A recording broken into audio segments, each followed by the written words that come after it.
Welcome back, everyone. I'm your host, Laura Whitmore, and we are back with a very special treat for all of our viewers at home. I'm here with Love Island Season 7 contestant and winner, Beatrice Arnold. Beatrice, hello and thank you for joining us tonight. Thank you for having me, Laura. I'm happy to be here. Yes, well, I think everyone at home is wondering. Yeah, I'm sure they are.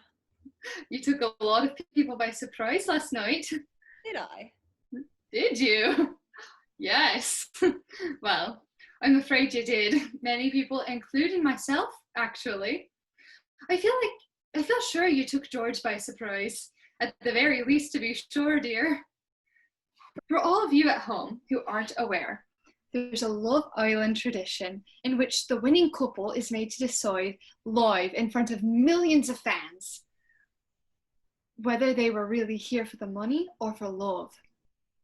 By luck of the draw, one member of the couple will receive the prize money of £50,000, the other zilch. Then the winner will have to decide whether they will steal the entire prize or share 50-50 with their new partner. Last night, Beatrice, you made Love Island history by being the first winning couple to ever steal the entire sum. Is that correct? To my knowledge, Lord dearie. Plans. And I suppose all the viewers are wondering then, well, why? Why? You said it. You said it. Well, it's an apt question, isn't it? I mean, I feel like most people would want to share the love or share the wealth, whatever idiom you want to use, with their new partner. That's just it, so what? I'm getting there. You say steal, a funny word, really, but I truly believe it's just taking one's winnings, in it. I mean, the whole game is a game of wits, manipulation, the game being love, not just Love Island. And this very last test is a game of chance. I won the game of love, I won the game of chance, and I think collecting my winnings ain't stealing. Am I right? well, yes, I suppose if you think of it that way, but So glad we cleared that up then.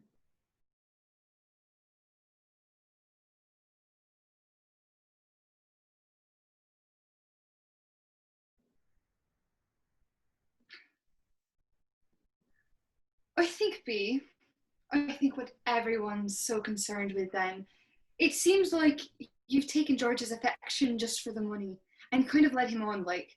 So I just think to the audience, it's sort of like you've cheated them and you've cheated George. You've only won the game of chance because the game of love wasn't real. You were just in it for the money. Well, then the audience is half right. I'll give them that. I was in it for the money, but I was in it for other reasons as well. And I don't think I cheated George, though I do feel a little bad for him. Like, if you were listening to what I was saying throughout the show, I don't think I was ever dishonest with him, which to me is the implication of you saying cheating him. And it's not my fault if you lot have misinterpreted me.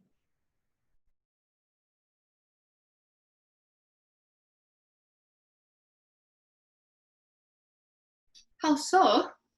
How can I prove I wasn't cheating him, do you mean? More like how, in your opinion, do you mean you weren't ever dishonest? What should we have been looking for? Well, for starters, I said in the intro I was here for the money, but you all thought I was joking because I don't know, seemed so sweet-natured and I laughed, but that doesn't mean I was kidding. In all my chat up in Grafton with George, I never did say I love him. He told me, and I said, oh, Georgie, and all that, and I gave him a pic, and I do like him and think him real sweet, but that doesn't mean I was reciprocating. See, everyone thought I was so overcome that I couldn't respond, when in reality it was just, oh, sorry, laddie, but I don't feel the same. Well, I Confusion is understandable, and I know the show's going to try to paint me out as a villain posthumously, but like, you already gave me the money, and I know I probably won't get the brand deal and all that now, but to me it were more important to prove a point. Like, I think it's near impossible for anyone to find love, real human honest love, in an 8-week show in a North African paradise. I mean, sure, I fell in love with the ocean and the wind, and I made some friendships, but I think you'd be pretty hard pressed to find anyone who can really love in just under 2 months. So why? Why? What then, Laura? I just explained. I don't mean him any ill will, if that's what you mean. I just wanted. Not why did you steal from George? And it is stealing. Because the audience voted for the two of you, not just you alone, dear. But why did you come on the show in the first place then? If you don't believe you can find love in this circumstance, then why would you put yourself into it? And if you can't find love in this situation, then where in God's name can you find it? I don't know. Maybe that just wasn't the goal. I think I can speak for everyone on the show at home watching. It's a deception, and a cruel one, to have made me, your friends at home and on the show, George, and the whole UK think you're a lamb when you're a wolf. I think that's what people mean when you say you've cheated them. I think you're a fraud. Not a fraud. You just don't know me as well as you think you do. It's okay, it happens to the best of us, and you think I've deceived you, but in reality, you're just the poor judge of character, which, theory, that's not exactly something you get to blame me for. This is even better than what I imagined. Honestly, it was impressive. An extensive interview process, an expansive backstory, forged documentation, done. And in 24-hour surveillance, to pick up the lingo and the geography everyone else seems to know. I had a couple slip-ups here and there, but overall, I feel pretty accomplished with what I did here. Kind of incredible, can't lie. But you, and I... Take your time, Laura. So you wanted an explanation? That's it. I wasn't here for love or money. I was here for fame and power, which, to be fair, is what everyone else is here for too, even if they're lying to you or themselves about it. But it's against the rules. We literally have Love Island USA. Why didn't you just audition for that? Yeah, this is the one everyone else watches. Besides, it's an immersive rehearsal, months-long acting practice. And now everyone knows I have my accents down, so I don't need to worry about putting that on my resume. Plus, I nailed a near flawless execution of an entirely different identity, a fake personality, staged romance, feigned emotion, interest, and even jealousy in a situation I don't care about at all. This was the fast track to Hollywood.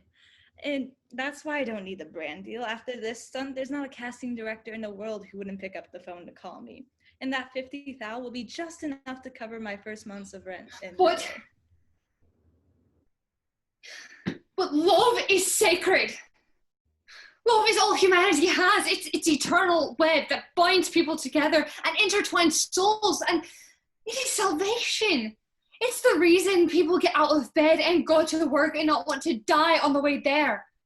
Because they know they have someone to do it for and come back to. Love is pink and blue and yellow and red and infinite and nothing and everything. Love is a sacrament. How could you even think of destroying that? Coming between it, making it meaningless or a joke or a way to get ahead. Love is everything. Starting to agree with you, Laura. Love is sacred. So why are you exploiting it, mocking it, disrupting it, anything for actually cultivating it for the sake of a stupid reality TV show? Well, anyways, it was a great time, lovely to meet everyone, and a really cool method experience to pretend to be someone else for so long. Oh, and assuming we haven't cut to commercial break already, that's all the time we have tonight on Love Island. Thank you and good night.